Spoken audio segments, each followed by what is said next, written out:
It's a sign of them collapsing. I've said for a fair few, a month now nearly, that you can see the wheels of this wagon coming off. And I think pretty much one of them fell off at a conference. We've all been lied to our whole lives. Can't you bloody tell?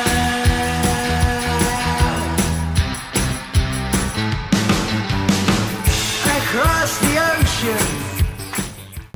Well, hello you gorgeous mother truckers, you, and welcome to another video. Right off the bat, welcome to all the new subscribers. Thanks so much for joining me. It's a pleasure and an honour to have you on board, and hopefully you'll all stick around to hear more videos. So, we'll talk about Ed Miliband and his speech in a separate video, because if you think people are mad in the Labour Party, Miliband has got to literally, I mean, the man has a screw loose.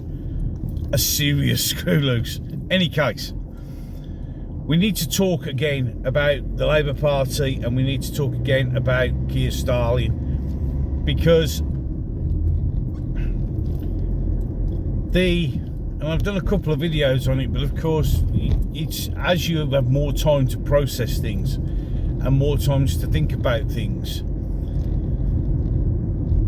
the entire conference, but especially his speech, was an interesting insight into the Labour Party, more so than ever before. Because when you take the time to step back and analyse it, what it was a sign of them collapsing. I've said for a fair few, a month now nearly, that you can see the wheels of this wagon coming off.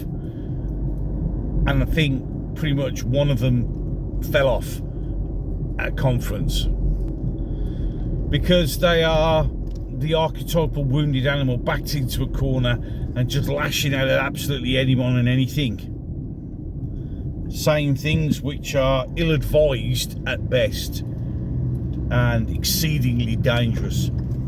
After the murder of Charlie Kirk, rephrase that, the assassination of Charlie Kirk, because of or fueled by poisonous rhetoric spewed out by their left waffer and their Democratic Party, you'd think that they would, I mean, let's rephrase that, as they would say, well, you know, you lot, that's us lot, the right needs to take the heat out of this argument.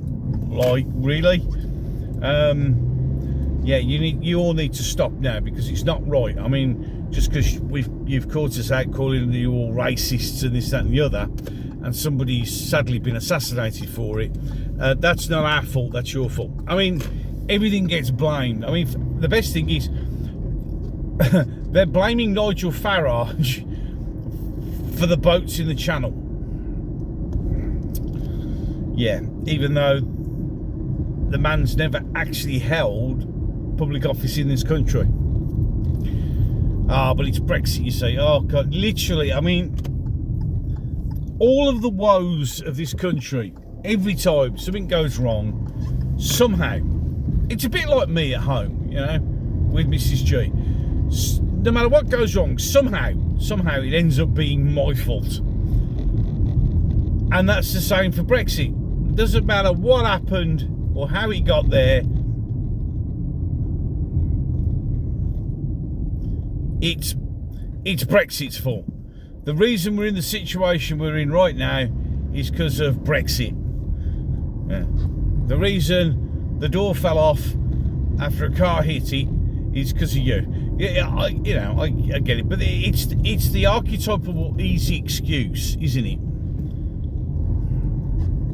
I mean, the fact that most of the stuff was already happening before Brexit is irrelevant. And as I said before, they weren't expecting to win the Brexit vote. They just weren't. Okay, they were never expected to get that win, because they thought that the public were easily led. So to turn around and say, well, it's Brexit, it's not. It just isn't. Now, bear with me. It was quite sad to watch Keir Starmer's speech in one respect. And that is, it was sad to watch a exceedingly weak little man trying to pretend that he's hard because it just didn't come off. Now, when he says he's going to come for us, what he actually means is he's going to use lawfare against us. He already does. We've already seen plenty of it. But what you're going to do now is you're going to get overzealous police officers and judiciary dragging anyone and everyone who speaks out against Stalin and his cronies through the system. They're going to make it as awkward as possible for you to speak out. So you are probably, and I'm waiting, it's going to happen to me sooner or later. I know this. And I think those of us who are right-wing, even though I'm not even right-wing, but in any case, right-wing commentators, sooner or later, there's going to be that knock on the door. And sooner or later, we're going to be dragged through the system. And the whole idea to drag you through the system, even if you haven't actually done anything wrong, and in reality,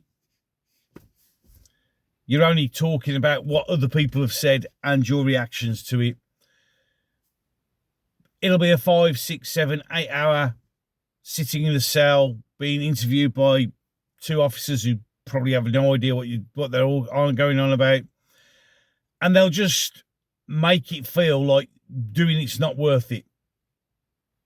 Just stop now. Look, stop it. Because if you do it again, we'll drag you in again. Well, drag me in again then. Because what they won't understand is, and they won't get, is the fact that rephrase that. What they'll do also is when they do arrest you, they'll put some ridiculous bail condition like you can't go on X or you can't talk on YouTube. Well, the thing is, I'm already planning contingency plans for such things. There will be ways of doing stuff. I'm not going to say what they are, but there will be ways for me to do what I need to do. And I think it's wise that we should all have contingency plans. That's why there's an email address, gobstertalks@yahoo.com. That's there if you want to talk. It's also a other line of communication. I am looking at other lines of communication. As I said before in the previous video, it may come to the stage where we all may have to move on to Rumble and X, do the videos on there if I have to. It's just, that's what they're going to do. He is so desperate to cling on to power. And remember, we've all said this, and I'll say it again. Keir Starmer won't resign. Keir Starmer won't walk away. The only way Keir Starmer is going to be out of that job is if we drag him kicking and screaming out of that job. And he's in the kicking and screaming mode right now. He knows that at least 30, I would say even 40% in this country, if not more than that really, if you are, counting the people who are a bit meek and don't say it out loud, hate him. And I don't use the word hate very often because hate's a very powerful word. I even say to kids, like, oh, I hate you. No, don't ever say you hate somebody unless you really mean it. Because hate is a very, very, very powerful word. It genuinely is. There's not many people in this world I genuinely hate. And Keir Starmer is that one of them. I don't hate Rachel Reeves. I don't hate Yvette Cooper. I don't hate David Lammy, because these are all people who are, they're special needs, aren't they? Let's be honest. And I feel sorry for them. Because they're too stupid and they're just way out of their depth. In fact, I don't feel sorry for, I don't feel hate towards any of the front bench or the Labour Party itself or the people who support the Labour Party, because you're all simpletons. You are where you are, and it is what it is. But that man I absolutely hate with every fibre of my being. And the reason I do is because he is a narcissistic, dangerous man. I'm using man loosely. Boy would probably be a better word. But the one positive that you can take away from what happened at that conference, and the way they're still rattling on about it now, is the fact that they know they're done. They know it's over. They are literally, as a party, a dead man walking. I said a few videos ago, Keir Starmer was walking his green mile. That's exactly what the whole Labour Party is doing. They all know now. They all know that it's just not working and they're done. He talks about, very vaguely mentions the Conservative Party because they are insignificant. That's where the Labour Party are going. They're going to be insignificant. They are literally going to be nothing. See, there is going to be a seismic change in our politics. I'm going to go over a few things in another video about how I think things could change to not allow where we are now to ever happen again. Because where we are now is because we have far too many career politicians. It's the same in America with the Democrats. You know, and there's too many people who've been doing the same job for too long, and it's all about their own personal interests and not the interests of the country.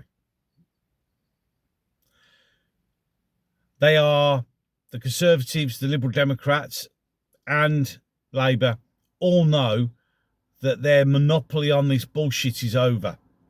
They're done. The Liberal Democrats with their absolute clown of a man. I mean, Ed Davey, how the hell he's a leader of a party, I will never know. The man is an absolute raging wet wipe of a clown. He really is. He's terrible. They know they're done. The simple truth of the matter is, change is coming. They said, well, the thing is, yeah, I suppose I just thought about this. Labour did say they were working for change. Well, there's going to be one. Thanks to them, the whole political system could be changing. And it's about bleeding time, I think. Don't you? Sorry, it's a rubbish truck coming the other way and I can't get out. So, change is coming. A big change. A change that's overdue. But the Labour Party know they're done. These are the death throes of a cornered animal. And we need to keep up the pressure. They are going to come for us. They are going to try and drag us through the court system. They're going to drag us through the system and try and make our lives awkward. We must hold the line. We must hold the line. Any case, enough of that. Ways to support the channel are down below. Thank you so much for all the new subscribers who have recently joined. As I said at the beginning of the video, it's much appreciated. It genuinely is. And I never thought I'd be where I am now. And that's thanks to you lot. It really is. If you haven't subscribed, why not? It's free. And, you get to listen to videos. Don't forget to hit that notification bell so you get told that I've done another video. I mean, that's if YouTube allows it to happen. You can like, you can share, you can let me know what you think about things in the comment section. Again, if YouTube don't delete it. And yeah, I'll see you in the next one. You said to me that you can't stand the world you're living